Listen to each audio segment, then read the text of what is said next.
Hi guys, it's Jess from Honest Fiction, and welcome back to my channel. In today's video, I am going to be sharing my June TBR.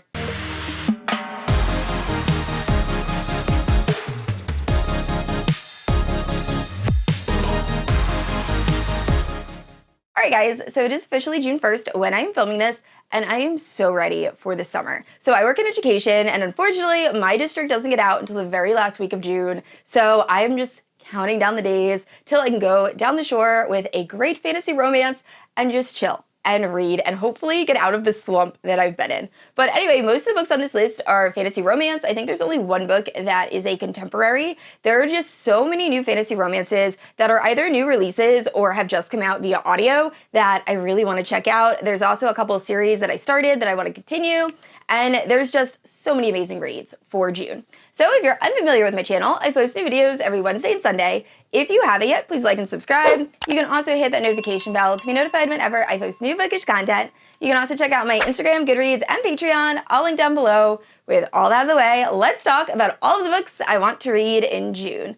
So starting off with the Throne of Glass read-along. So if you're unfamiliar with the Throne of Glass read-along, it is happening on my Patreon, and my patrons and myself are reading one book a month and then having a live show at the beginning of the following month discussing the book. And it has been so much fun. I love so many of the people that are participating in this. This is their first time reading Throne of Glass, and just hearing your reactions and who your favorite characters are. It has been so much fun rereading the series and just discovering new Easter eggs. I'm having a blast. So we are up to Empire of Storms. Unfortunately, I still have not finished Queen of Shadows, and our live show is happening on June 9th. I don't think I've actually announced it officially on our Patreon, but I will by the time this video comes out. But anyway, I need to get that finished before that live show. But Empire of Storms, this book, we're officially at like the best part of this series. So Kingdom of Ash is actually my favorite in this series. Heir of Fire is my second favorite, but this might be my third favorite. All of them I rated 5 stars. I love this book, but I know this book also, it hurts. It hurts so much. So if you're unfamiliar with the Throne of Glass series, I'm going to try to do this completely spoiler-free. We are following Celaena Sardathian, who was this very accomplished assassin. Then she was captured, sold into slavery in Endover, where she is found and taken to this kingdom where she has to compete in these like assassin gladiator trials, and whoever survives will then work for the throne. And while this is going on, Celaena is also meeting the prince and someone from the royal guard and trying to uncover all of these mysteries. And I've said this in so many videos, you guys are probably sick of me saying it. It starts out very YA. I didn't love book 1 and 2, but then it slowly just progresses into being one of the most amazing series ever. Not saying YA as a bad thing, it just reads very, very young, and I feel like the tone really shifts and you kind of grow up with these characters as it slowly kind of becomes darker and darker.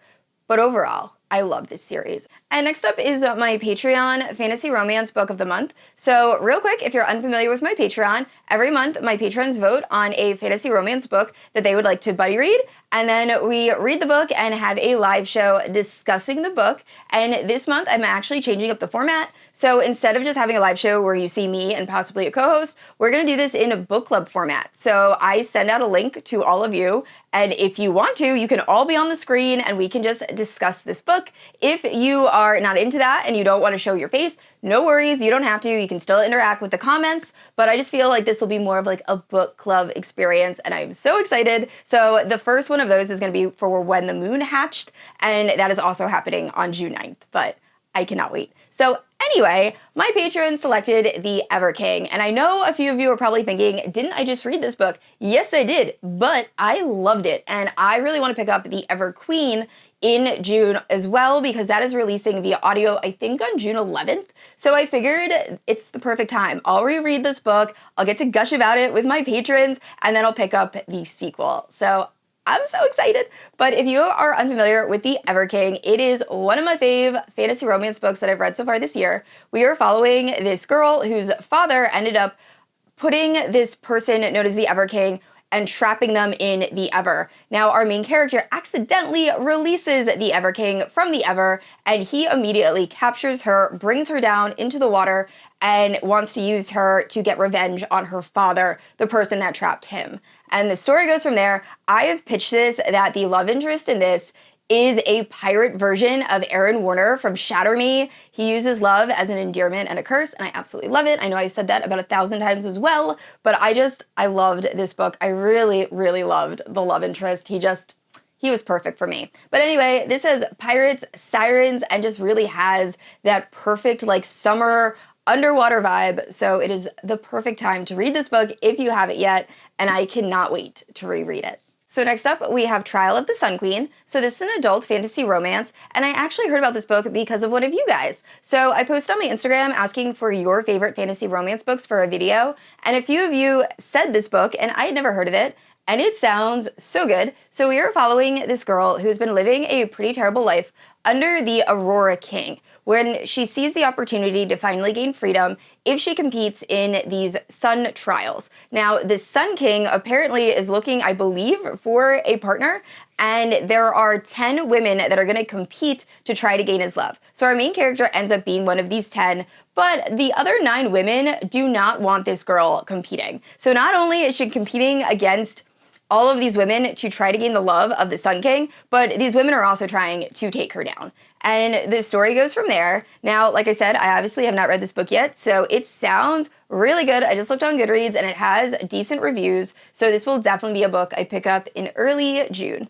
Now, I am a little bit nervous about this next book because it doesn't have the best reviews. However, I got it as part of a book subscription box, and I am trying my best to read more of the books I get in those boxes, just because I am a subscriber to quite a few, and I keep putting off those titles, and I really need to get to them or else I'm just wasting money.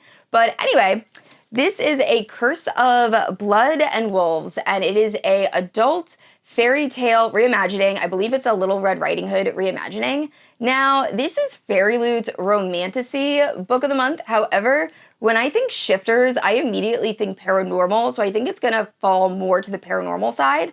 However, I'm still very intrigued. If you have read this, please let me know what you think. I don't think I know anyone who's read this book yet, and it's sitting at a pretty low 3 on Goodreads, and I'm not exactly sure why. I didn't really look into the comments because I don't want to be spoiled. But honestly, the cover of this is stunning, so hopefully I end up loving it.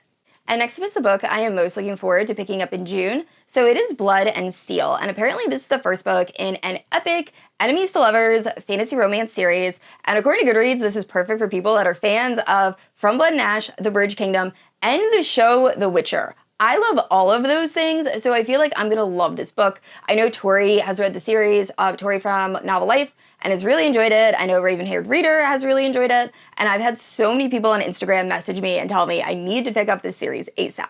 So I believe it's following this girl whose death has been foretold. So she knows she's gonna die in, I believe, 3 years. Now, her dream is to become a warrior of legend. However, unfortunately, in this society, she is not allowed to do so. Now, she ends up somehow being able to compete in the trials that would allow her to become a warrior, and she is given a mentor, and I think she's reluctantly given a mentor. He's like this brooding guy, and I believe a romance is gonna blossom between the two. However, I love trials in fantasy romance. Like, it's one of my favorite. I also really love battle scenes, and The Witcher, if it's anything like The Witcher, I'm gonna love it. So I will definitely be reading this in very early June. All right, so the next 2 books are both sequels to fantasy romance series that I've already started. So first up, we have What Did You Do?, which is the sequel to How Does It Feel?, which was one of the most wild fantasy romance books that I read, I think 2 months ago. But if you're unfamiliar with How Does It Feel?, it is a wild ride. We are following this girl who, when she was very young, she believed she saw a fairy. And because of this, she's become obsessed with anything that has wings. So now in her adult life, she is studying this moth, the lunar moth, and she's trying to help it become unendangered. I'm sure there's another word for that. Anyway, she ends up traveling to this area that she knows has mushrooms that the lunar moths like to eat. And when she gets there, she accidentally falls down this portal into the Unseelie Court, where she is immediately almost killed so many times by the prince of the Unseelie Court. So it's really her trying to navigate this situation and stay alive long enough to make it back to the human world. And the ending of this book is insane. I have never been so caught off guard by an ending, which is why when I found out the audio for the sequel was already available, I downloaded that ASAP. Unfortunately, I've had so many other reading commitments, I haven't been able to pick it up yet, but oh my gosh, I need to know what happens because, like I said, the ending of How Does It Feel, I was shook. So I know this book is going to be so good. Now, I don't believe the physical or paperback of this book comes out until July or later in June. However, like I said, the audiobook is out now. So if you have been waiting for it, pick it up. And next up is Heat of the Everflame. So I'm gonna be honest, I probably won't be picking this up until the end of June, just because it is a chunky book. I'm pretty sure it's over 1,000 pages, and I wanna be done with work by the time I commit to starting this book. But I have loved this series. Glow of the Everflame was my favorite fantasy romance until I read When the Moon Hatched of this year. They are still pretty much neck and neck. I loved both of those books so much. If you are unfamiliar with the Kindred Curse saga as a whole, it starts with Spark of the Everflame, and we are introduced to Diem.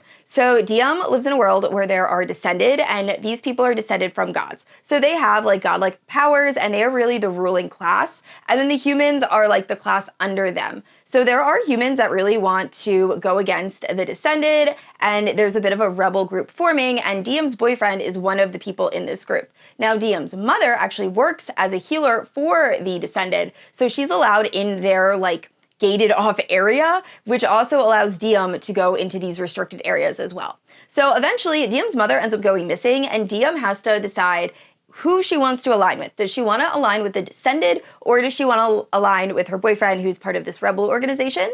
And that is really what goes down in the first book. And then the second book is just the slowest of slow burn romances that I love so much. It gave me all of the Court of Mist and Fury vibes, and I'm very excited about this third book. I am a little nervous because I've seen some of my friends rate it kind of low, but I think I'm going to end up loving it. So, like I said, I probably won't be getting to this until the end of June, but it should be a really good read. I'm realizing as I'm going through all of these books that my TBR might have been a tad ambitious. However, a book I also really want to get to in June is The Last Lost Girl. So I actually picked this up at a Polygon. I saw the hardback of this book and it was stunning. Unfortunately, it was sold out by the time I got to the author. However, she was super sweet. We ended up talking about this book and I picked up the paperback. So I really want to get to this. It is a Peter Pan Peter Pan reimagining. We are following these two sisters, and one of the sisters seems to be going insane, and she keeps talking about Peter Pan. Well, eventually Peter Pan shows up, and it turns out he is no longer a boy, but a full-grown man, and he seems to be evil. However, before he can hurt our main character, she ends up being saved by a guy with a hook for a hand. So it turns out that Captain Hook is trying to find something that Peter Pan, I believe, is also looking for that the sister might have stolen. But anyway, I believe there's going to be a romance between the main character and Captain Hook, while Peter Pan is off trying to possibly kill all of them. But anyway, it seems like a really good twist on the usual Peter Pan story, and I am very excited, and hopefully we'll be picking this up in June. All right, so the final two books on my TBR, one is a monster romance and the other is contemporary. So for the monster romance, we have To Ravish a Rogue by C.M. Nacosta. So I actually purchased this prior to going to a Polygon because I hadn't read many books by C.M. Nacosta and I wanted to give this one a try. However, when I posted saying that on an Instagram story, the author herself was like, maybe don't start with that one. And then I saw her at a Polygon and she's like, this book is really good, but it is unhinged. A few of my friends have said the same thing. I ended up finding out what the monster was, and I'm intrigued. I want to pick this up. So anyway, this story is following a girl who is trying to get back home to her sister, and she ends up boarding a ship only to be taken by a pirate. Now, our main character is actually the monster in this story, and she is harboring a big secret that she doesn't want found out. Now, I will say, most of C.M. Nacosta's book, you can tell, like, who the monster is or, like, what is going on. Not with this cover, you can't, and there's a reason for that. So, anyway, I'm very interested. I might honestly vlog reading this with a few other books I've had on my TBR, but I've been too scared to pick up. Let me know if that's something you guys would want to see. But anyway, I will definitely be reading this in June.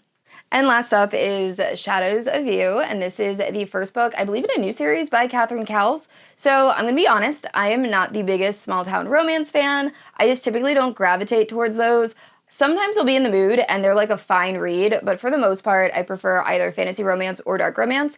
However, like I said, I am trying to do better with reading books in my book subscription boxes, and this was the most recent Hello Lovely book. So I'm gonna give it a shot. This is Grumpy Sunshine, and it's also, I believe, single mom. So we're following this mom who has escaped, I'm guessing, an abusive ex-husband or something like that with her daughter, and she moves to this small town where she meets this like brooding guy that ends up helping her, I believe, save a deer, and then he tries to help protect her from whoever is chasing her and her daughter. And then a romance blossoms between them. I'm assuming she's the sunshine and he's the grump. So it sounds like your standard small town romance, but some of them I've really enjoyed. So I'm hoping I like this book. I will let you guys know. I know Catherine Cowles is extremely popular. I've only read a few of her books, and I think I've rated most of them around 3.5 stars. So we will see. If you've read this and you've enjoyed it, let me know if you think I will. But anyway, this will be another book I read next month. All right, guys, those are some of the books I plan on reading in June. Please let me know down in the comments below if you have read any of the books I mentioned, or if there are any other books that you're super excited to pick up in June. I'd also like to say a huge thank you to my Paladin protectors, Amanda, Erin, Leslie, and Kat. Thank you guys so much for supporting my channel, and thank you everyone who has watched this video. So I said this already, I post new videos every Wednesday and Sunday, and if you haven't yet, please like and subscribe. I will see you all next week. Bye!